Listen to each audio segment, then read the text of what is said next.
3, 2 y ya. Hola, ¿cómo están, compañeros y profesor? Venimos a presentarles un tema muy importante que es la bioproducción de compuestos químicos industriales, eh, teniendo en cuenta biopolímeros y bioinsecticidas. El grupo está conformado por Camila Lozano, Luisa Romero, Saray Correcha Briñez y Valeria Rojas Cabrera. ¿Quién les habla? Yo soy David Zuluaga Pineda. Mucho gusto, mi nombre es Luisa Romero. Les voy a exponer qué son los biopolímeros. Bueno, los biopolímeros, también conocidos como polímeros biobasados, son materiales plásticos extraídos de fuentes naturales y o renovables. Actualmente se conocen o son a partir de residuos agrícolas como la celulosa o almidón de patata o de maíz. Concretamente, se pueden obtener biopolímeros de diferentes hidratos de carbono, básicamente, o algunos ejemplos son del azúcar, la celulosa, la lignina y los aceites vegetales. Provienen de varias fuentes o se conocen como fuentes de origen, como la fuente marina, que se encuentra la quitina o el colágeno en los caparazones de las tortugas, la fuente agrícola, como les mencionaba, está la celulosa, el almidón, o uno de los más conocidos como ácido polilactílico. Este ácido básicamente es como un material de plástico que se degrada a ciertas condiciones o como rangos de temperatura que se encuentran en los 60 grados centígrados y se pueden degradar en agua o en hidróxido de carbono. También tenemos la fuente animal o de cultivos y que se encuentran dentro de los cultivos los lípidos. Listo, dentro de los tipos de biopolímeros les va a hablar Valeria Rojas Cabrera. Dentro de los tipos de biopolímeros tenemos naturales, sintéticos y derivados. Entonces, los naturales son aquellos que son sintetizados por seres vivos. Los sintéticos son aquellos que tienen estructuras mucho más simples y organizadas al azar. Y los derivados son aquellos que se agrupan, o sea, son biopolímeros que son sintetizados artificialmente, pero a base o a partir de sustancias naturales. Dentro de los tipos de biopolímeros naturales tenemos los ácidos nucleicos, las proteínas, los polisacáridos, los politerpenos y los polihidroxialcanoatos. Los ácidos nucleicos son considerados, se pueden considerar como los biopolímeros más importantes debido a que ellos llevan información genética heredada entre generaciones, puede ser ADN, ARN, entre otros. Las proteínas, estas son formadas a partir de uniones péptidas de aminoácidos en los que cada uno puede tener una función. Estas pueden tener función estructural como colágeno, catalíticas como enzimas y inmunológicas como anticuerpos. Tenemos los polisacáridos, estos son polímeros resultantes de una condensación de monosacáridos simples. Estos pueden tener funciones estructurales como celulosa, quitina, también pueden servir de reserva energética en los animales como el glucógeno y en el reino vegetal amilosa o amilopectina. Los politerpenos, esos politerpenos son compuestos a base de o derivados de isopreno. Dentro de los más conocidos tenemos el poliisopreno, que es más conocido como el caucho natural, y la gutapercha, que es más conocido como el caucho de propiedades mecánicas inferiores. Y por último tenemos los polihidroxialcanoatos. Estos son poliésteres lineales biosintetizados por bacterias mediante la fermentación de azúcares o lípidos. Dentro de los más conocidos está el polihidroxibutirato, el PHB, que de hecho estos también es un compuesto que de los que están, de los que pueden ser un principio activo en los bioinsecticidas. Tenemos ahora los biopolímeros sintéticos. Estos son biopolímeros que tienen estructuras mucho más simples y organizadas al azar. Son o sea, son nombrados biopolímeros solo por lo que están unidos a una proteína, enzima y demás, pero como tal son, como su nombre lo dice, sintéticos a partir de otros compuestos. Dentro de los más conocidos están los poliuretanos, Estos pueden ser clasificados en termoestables o termoplásticos. Los termoestables podemos encontrarlos en la espuma de las que lavamos la loza, y los termoplásticos pueden ser en suelo de calzado, en pinturas, fibras, entre otros. Tenemos las siliconas. Las siliconas, esas podemos encontrarlas en los lubricantes, en los implantes de mama, de glúteos y demás. Tenemos el polimetilmetacrilato, el PMMA. Esto es más conocido como un cristal acrílico y es una alternativa ligera al cristal. La poliprolactona, esto es un aditivo para otros polímeros y es un plástico capaz de ser moldeado a mano. También tenemos el poliácido glicólico. Esto se ve en el empaquetado contra gases, en fármacos y demás. Y por último tenemos el polivinilalcohol o alcohol polivinílico. Este se encuentra en el slime. ¿Por qué? Porque ese es un compuesto que está en el pegamento y lo que hace es actuar sobre el bórax y darle esa consistencia de slime, del slime que conocemos, a este producto. También lo encontramos en las gotas para los ojos, en los lubricantes para los lentes de contacto y demás. Y ya por último tenemos los polímeros derivados. Estos, como ya había mencionado, son polímeros que son sintetizados artificialmente, pero a partir de sustancias naturales. Tenemos el ácido poliláctico, que lo había mencionado mi compañera Luisa. Este está constituido por elementos similares al ácido láctico, por lo tanto también es biodegradable y es un termoplástico. Y cuyos materiales se obtienen a través del almidón de maíz, de la yuca, de la caña de azúcar, entre otros. Esto lo podemos encontrar en diferentes envases biodegradables, como pues ahora lo estamos viendo en un boom en esta época, ¿no? Por el cual medio ambiente y demás. Tenemos el polietileno derivado del etanol de la caña de azúcar. Esto lo podemos encontrar en las bolsas de caña de azúcar, igualmente en biodegradable, y las celuloides, que esto se puede encontrar en los mangos de los cuchillos, monturas de gafas, peines, pelotas de tenis de mesa, instrumentos musicales, cuerdas de guitarra, y también, de hecho, en esas cintas, donde se reproducen antes las películas, en esos rollos de cinta, también hay celuloides.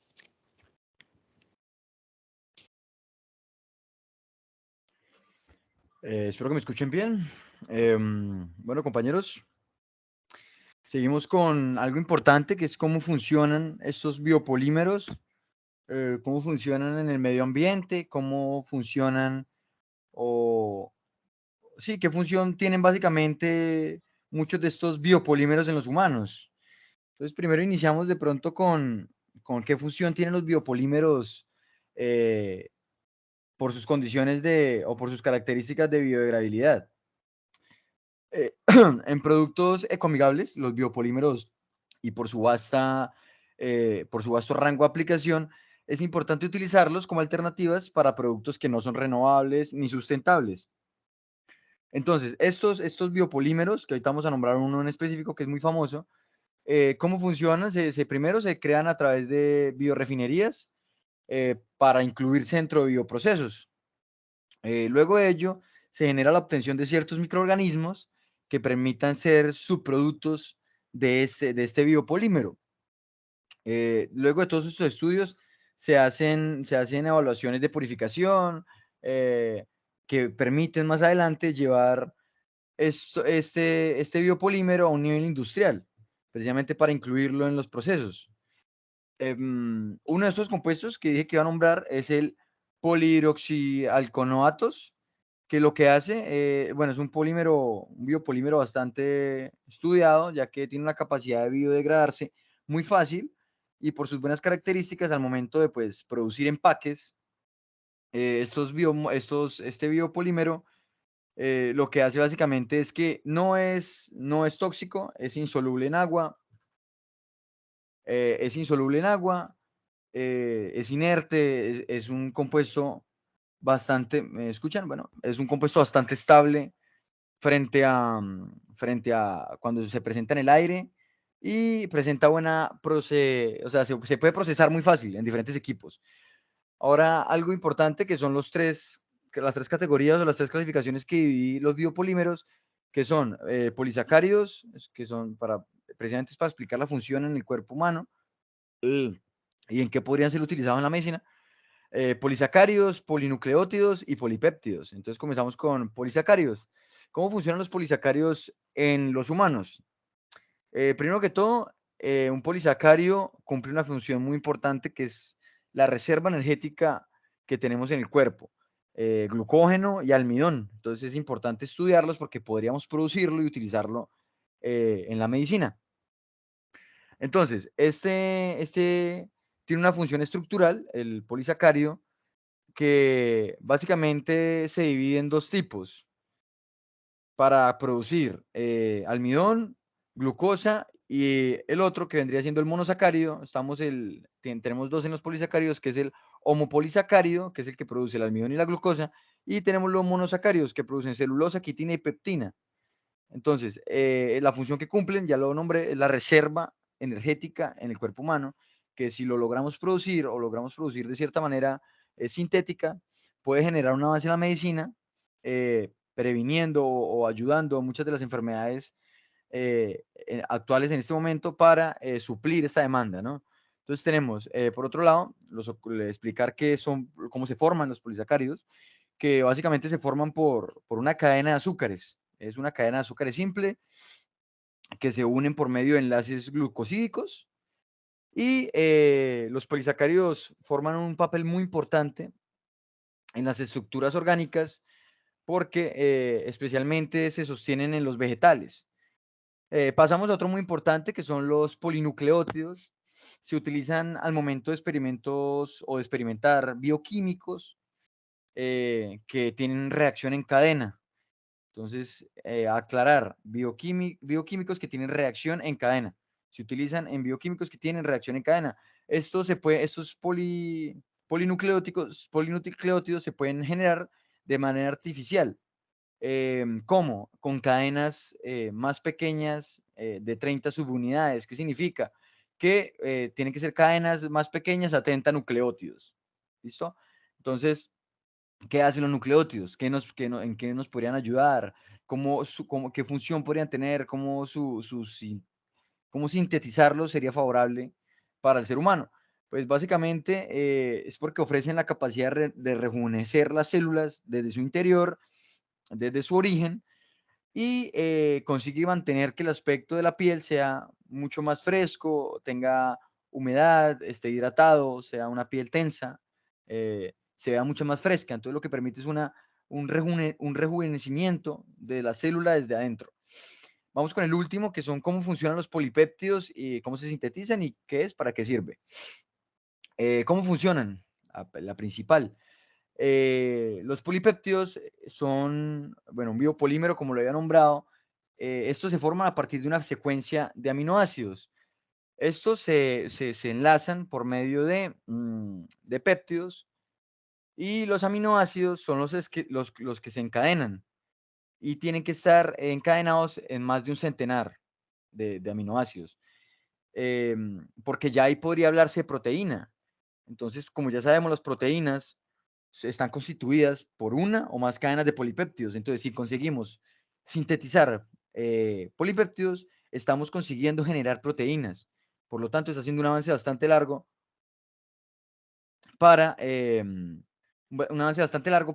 la medicina, porque vamos a poder generar ciertas demandas que necesita el ser humano. Entonces, de esta manera, como sabemos cómo funcionan, podemos sintetizarlo. ¿Cómo se sintetizan? Se sintetizan por medio de repeticiones de monómeros. Los monómeros tienen que ser iguales. Y en la naturaleza, los polipéptidos se sintetizan básicamente mediante la unión de centenares de péptidos.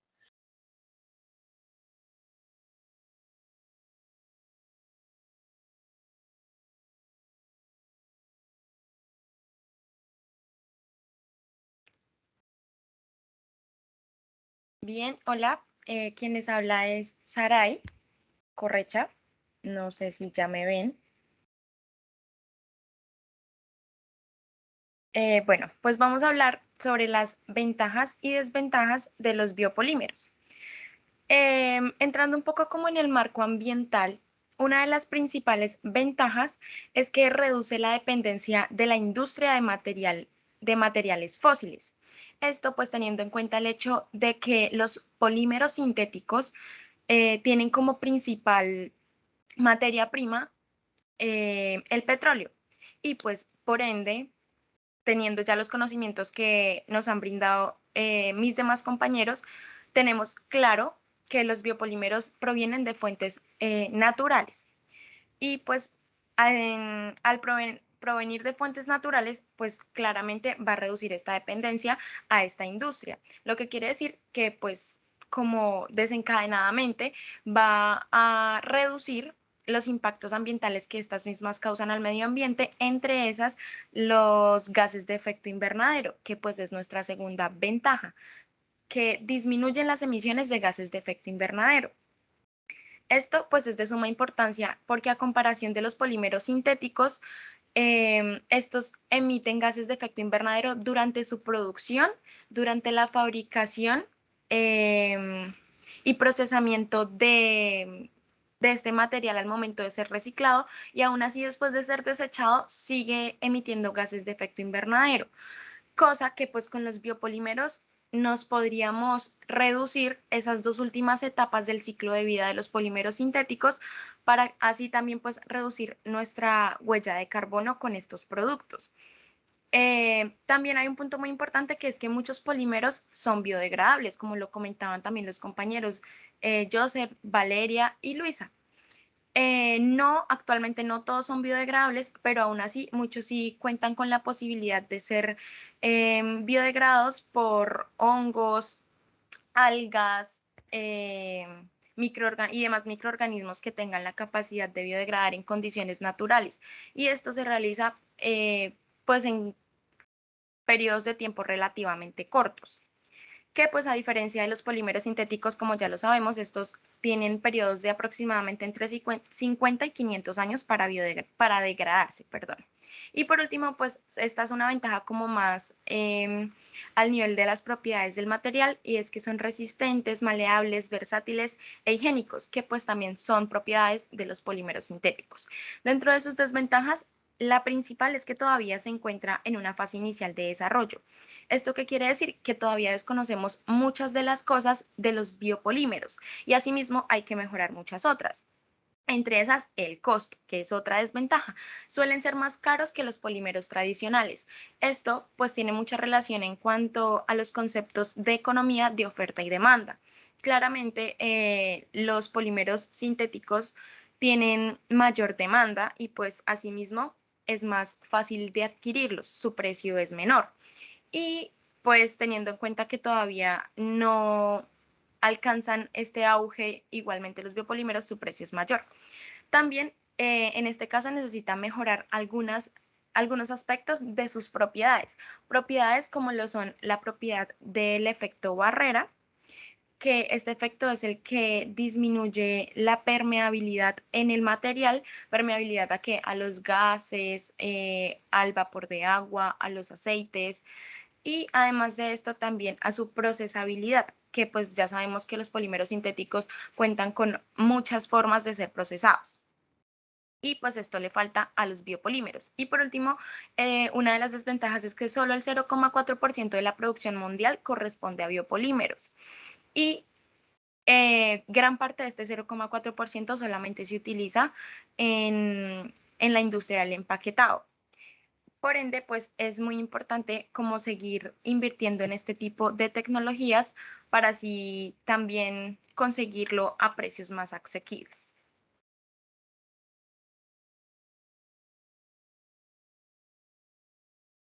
Bueno, ahora tenemos lo que vendrían siendo los biopolímeros. Aquí pues tenemos un estudio que se realizó según los autores que fueron Héctor Villada, Harold Acosta y Reinaldo Velasco. Esto se hizo en la Universidad del Cauca y la Universidad del Valle. Tenemos aquí el compuesto que se utilizó para poder realizar estos biopolímeros, que fueron biopolímeros a base de colágeno, quitina, lípidos y proteínas. Y tenemos en el título que pues, se llama Biopolímeros naturales usados en empaques biodegradables y es de julio del 2007. Bueno, como tal de este artículo, pues tenemos ciertas características y beneficios, en los cuales tenemos que pues en estos la celulosa, la amilosa, el quitosán pues proporcionan dureza y flexibilidad y transparencia al biopolímero. Esto permite que pues tengan mayor durabilidad y pues también tengan como mayor firmeza y sirvan para poder cumplir su papel.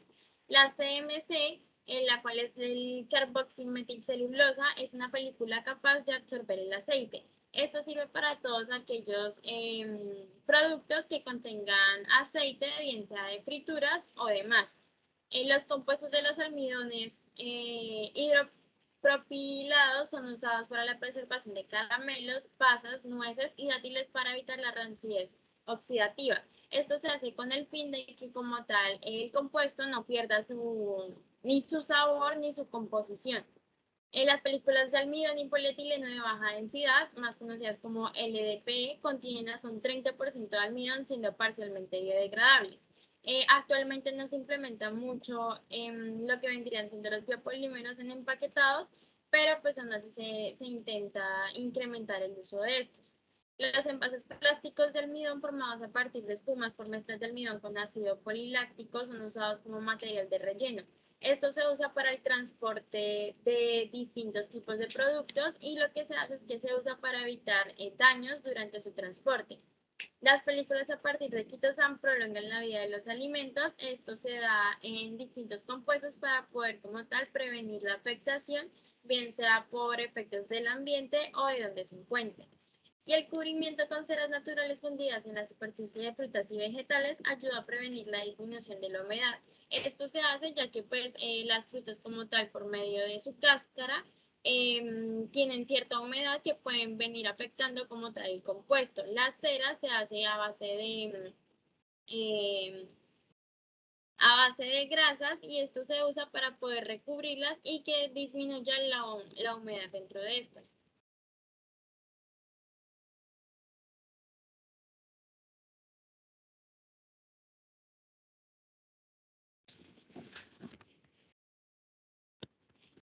Bueno, a continuación están los bioinsecticidas. Es uno de los resultados de la biotecnología agrícola.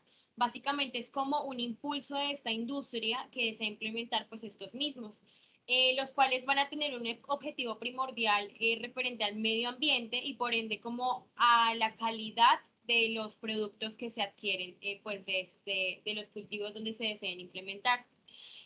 Esta industria lo que hace es considerar como el uso de agentes, estos agentes se pueden conocer como entomopatógenos, que básicamente son como hongos, virus y bacterias. También están los endomófagos, que son como los depredadores, y también se pueden obtener a partir de compuestos orgánicos. Bueno, como sabemos, el término bioinsecticida proviene de la palabra bio, que es como un organismo vivo, y insecticida, pues básicamente de insectos. Entonces, lo que se va a hacer es como implementar, puede ser un organismo vivo, como puede ser una sustancia química en una planta transgénica, y esta lo que se hace es llevarla al cultivo donde se encuentra esta plaga que está afectando al producto, para no implementar como ciertas sustancias tóxicas que pueden llegar pues al cuerpo humano. También estos ingredientes son o pueden ser como metabolitos que entran como que se extraen del microorganismo y pues que básicamente lo que van a hacer es como apartar estos residuos tóxicos.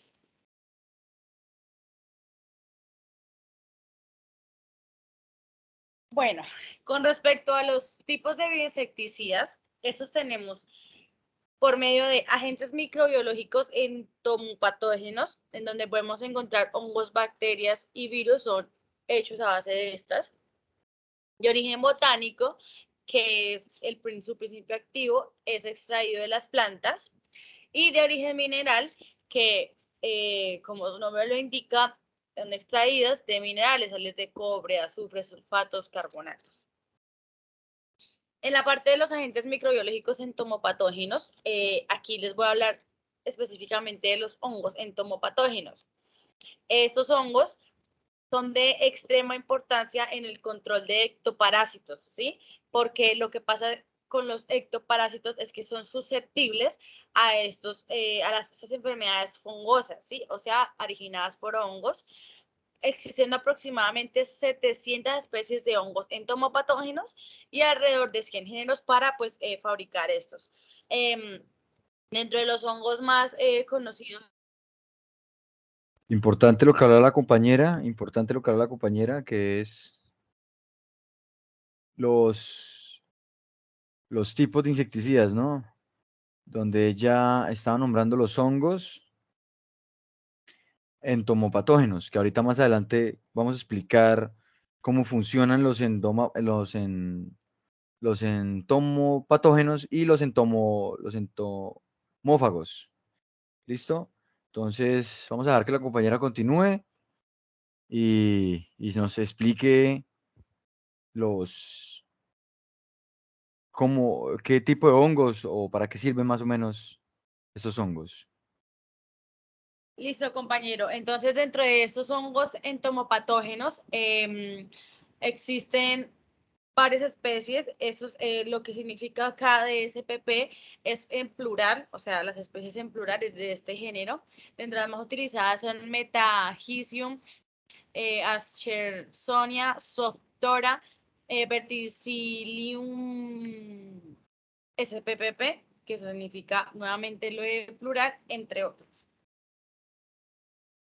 Listo, por la parte de los bioinsecticidas botánicos son separados, estos se obtienen a partir de procesos de maceración, de cocción, de infusión, uso de solventes, fermentación de hojas, frutos, flores y demás, en donde pues se va a obtener este principio activo de las plantas.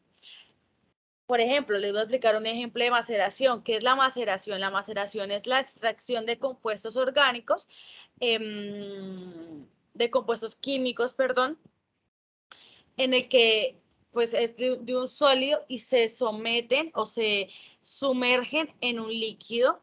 Esos regularmente es agua, también se puede utilizar alcoholes, aceites, entre otros. Entonces de ahí pues se hace una maceración con diferentes tipos de lo que ya había mencionado, hojas, flores, frutos y demás, en donde vamos a obtener los principios activos de las plantas.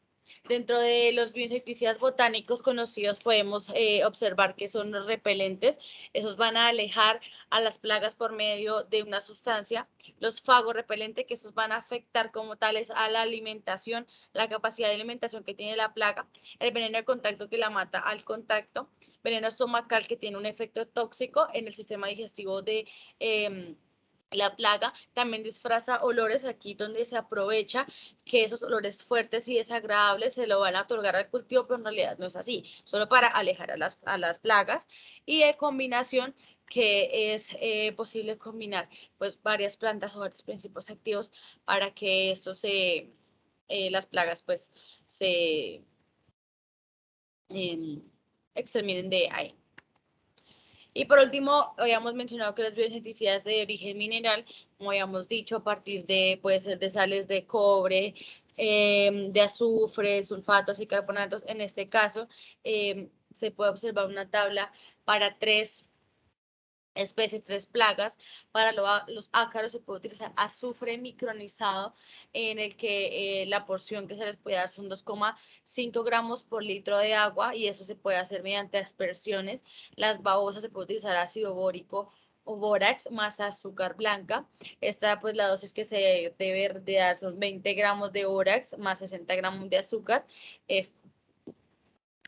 Perdón, se pueden poner en recipientes en los que las babosas tengan contacto con este bioinsecticida de origen mineral. Y por último tenemos la mosca común, que pues es del permanganato de potasio, en el que la dosificación es de 2 gramos por litro, y actúa como un ovicida, en el que se pueden hacer aspersiones a los materiales orgánicos con el que se tenga contacto.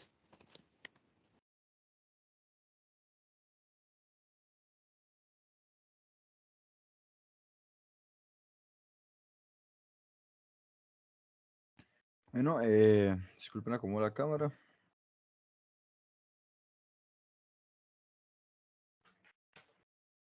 Bueno, ahí me ven. Listo. Bueno, ahora, ¿cómo funciona? Ahorita explicamos cómo funcionan los bioinsecticidas, los biopolímeros. Ahora vamos a explicar cómo funcionan los bioinsecticidas, dos muy importantes que acabaron de nombrar mis compañeras, Valeria, entomopatógenos y entomófagos. ¿Listo? Entonces, dentro de los bioinsecticidas tenemos los dos. Iniciaremos con el entomopatógeno. Dentro de la industria insecticida, de los bioinsecticidas, se incluyen diferentes organismos entomopatógenos y entomófagos. Y entomófagos. Además de compuestos que precisamente tienen cierta actividad sobre estas plagas, que no son bioinsecticidas, pero son insecticidas que están apoyados de estos bioinsecticidas que vamos a nombrar ahora. Entonces, dentro de los entomopatógenos podemos nombrar los metabolitos, los organismos y ciertas plantas transgénicas. También algunos hongos. Entonces, los organismos entomopatógenos son aquellos que directamente infectan al insecto y producen en él eh, que haya un aumento o hay una saturación de hongos, virus, bacterias, protozoos, que después de cierto tiempo le producen la muerte. Esto último no siempre es necesario ni siempre es así de esta manera y no significa que sea una desventaja. Que funcionen de esta manera no significa que sea una desventaja porque cuando se ocasiona este fenómeno que es que no tienen la suficiente capacidad los hongos o los virus o las bacterias de matar por cantidades a la plaga, lo que hace es, hay algún fenómeno que se llama autodiseminación, que lo que pasa es que el agente infectivo en la plaga que no murió, como va recorriendo y vuelve a incluirse dentro de su territorio, con el resto de plaga, comienza a infectarlos a todos. Entonces, después de que esta infección se extiende por todos los insectos del área, se considera como una ventaja, porque lo que se está haciendo es una autodiseminación con ciertos tipos de protozoos, hongos, baculovirus, que son los que se utilizan. Entonces tenemos ya en cuenta y claro cómo funcionan los bioinsecticidas por parte de entomopatógenos. Ahora siguen los entomófagos. Por otro lado están los entomófagos, que son básicamente insectos que tienen la capacidad depredativa o parasitoide frente a los insectos plaga. Ahí vamos a nombrar de los dos tablitas, que son los principales ejemplos. Entonces, básicamente lo que hacen ellos, como lo estamos viendo en el ejemplo de la mariquita con el chiris, que el animalito chiquito, se lo está comiendo. ¿Por qué? Dentro de la cadena trófica, para la mariquita, chinchi, no significa vulnerabilidad comerse una plaga. Para ellos viene cumpliéndose su cadena trófica y por eso muchas veces se incluyen animales o se incluyen insectos dentro de los cultivos que ayudan a regular ciertos tipos de animales que se comen las hojas de los cultivos o los cultivos, afectan el suelo. Entonces, por eso muchas veces se incluyen animales para controlar esta cadena predativa y así controlar, tomarlo, tenerlo en cuenta como un entomófago que tiene la capacidad parasitoide o depredativa. Pasamos a la otra diapositiva que nos demuestra en la tabla izquierda, tenemos los entomopatógenos. Tenemos varios. Tenemos más de 15 en esta tabla que son distribuidos o comercializados en México, porque en México estas alternativas son bastante utilizadas. Por ejemplo, tenemos el Cetan, el Viabluspain, el Ovil es parecido es un virus que lo que hace es poner a la plaga como en un tipo de modo zombies. No tienen la capacidad de alimentarse, por lo tanto la plaga comienza a morir de inhibición.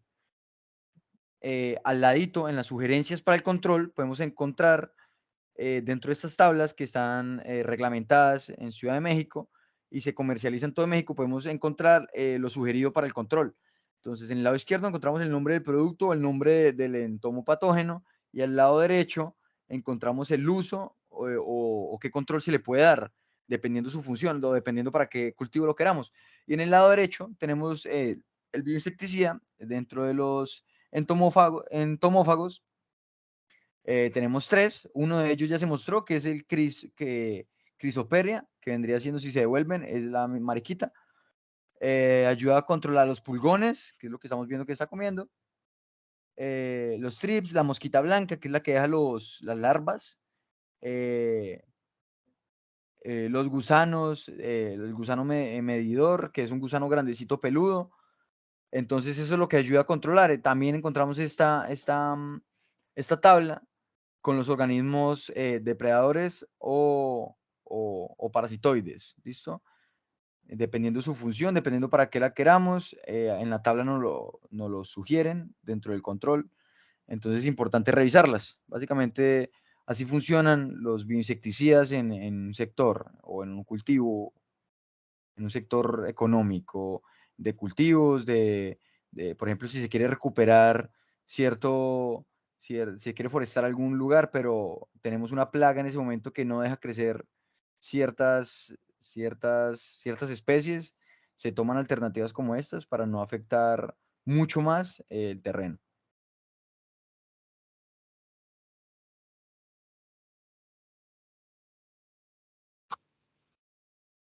Bueno, vamos a hablar de nuevo de las ventajas y desventajas, en este caso, de los bioinsecticidas. Como primer ventaja tenemos que dificultan la adaptación de las plagas. ¿Esto por qué sucede? Gracias a que los bioinsecticidas son una mezcla heterogénea natural, más no pues un bioinsecticida que tenga un químico, o sea, solamente un químico bioactivo, pues esto de que sea una mezcla dificulta el hecho de crear una resistencia a este por parte de la plaga, cosa pues que no sucede con los insecticidas convencionales, ya que algunas plagas sí son capaces de crear resistencia a este químico bioactivo que posee el insecticida. Otra de las ventajas es que algunos son muy específicos al momento de atacar. Bueno, pues algunos de los bioinsecticidas, específicamente los que provienen de hongos, virus, bacterias, como ya lo mencionaba la compañera Valeria, estos suelen ser muy específicos, ya que son los que tienen la sustancia que molesta o genera el desagrado a una plaga en específico, sin necesidad de afectar a otro tipo de especies que pueda que generen, al contrario, un beneficio en los cultivos. También tenemos que son biodegradables, seguros y de bajo costo. Esto es súper importante porque en cuanto a seguridad son muchísimo mejores que los convencionales, ya que nos ofrecen seguridad tanto en el medio biótico abiótico como en la salud humana, que es lo principal. La toxicidad de esto para la salud humana, pues no viene al caso en este apartado, pues que a comparación de los insecticidas convencionales, sí pueden llegar a ser muy tóxicos para la salud humana. Y pues en cuanto a lo de los bajos costos, esto es gracias a la biodisponibilidad que se tiene para la formación de los bioinsecticidas. También tenemos que actúa sobre insectos a muy baja concentración. Bueno, entre las desventajas tenemos que sus resultados son con tiempos más prolongados. Esto pues se puede ver como una desventaja, pero asimismo muchos de bioinsecticidas tienen la capacidad de que al momento de que se pierda su mayor efecto, que pues puede ser a los días o a las semanas, aún así estos siguen funcionando como un tipo de repelente para impedir que la plaga llegue a poner sus huevos pues en el cultivo o en las plantas del cultivo. También tenemos otra desventaja, que es que son necesarias en algunos casos aplicaciones constantes, por lo que explicaba en algún momento el compañero Joseph, que tal vez no sean tan fuertes o el tiempo no sea el adecuado, la concentración no sea la adecuada para poder exterminar la plaga o ahuyentarla. Y pues también tenemos que tiene dificultades a nivel de producción en los cultivos. Esto pues es algo que depende mucho de condiciones como lo son la humedad, la temperatura, el pH, puede verse afectado de la eficiencia de este bioinsecticida, pero pues asimismo se están haciendo estudios en los que se muestran que estos pueden ser compatibles con muchos otros productos que también pueden ayudarle a mejorar su eficiencia y y atacar la plaga de manera más rápida. Y pues asimismo esto se convertiría en una desventaja ya que pues no son eficientes por sí solos en muchos casos.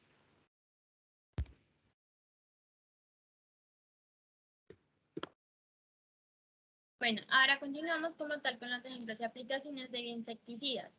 Aquí tenemos pues los autores que fueron Ginette Rocío.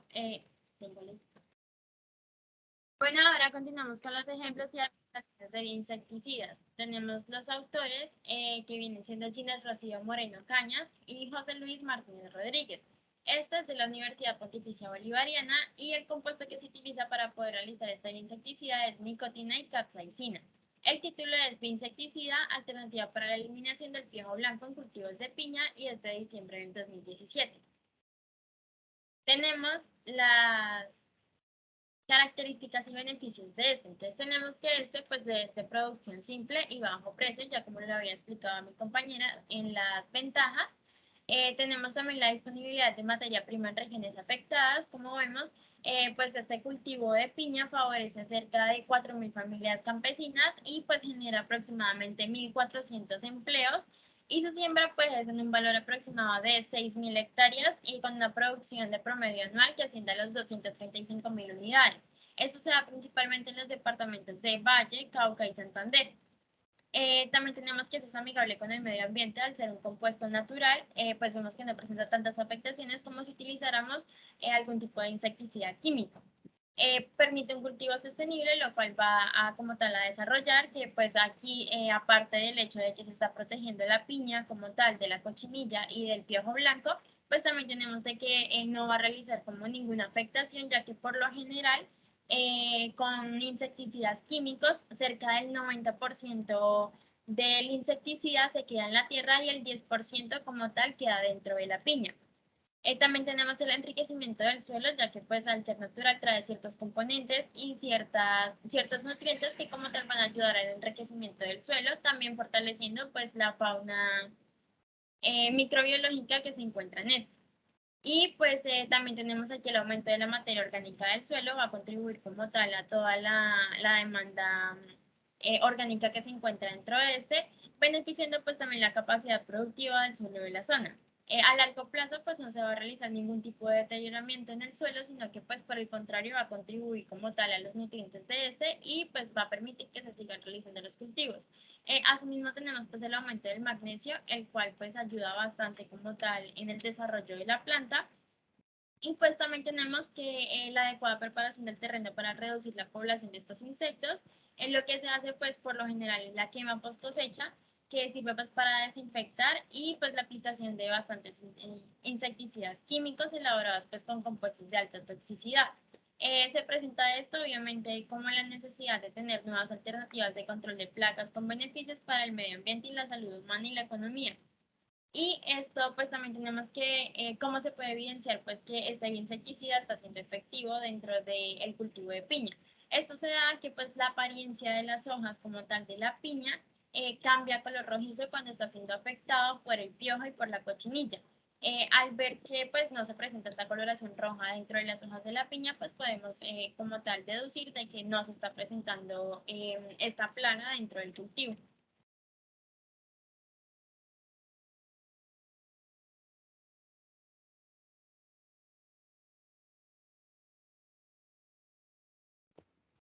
Muchas gracias a todos por su atención.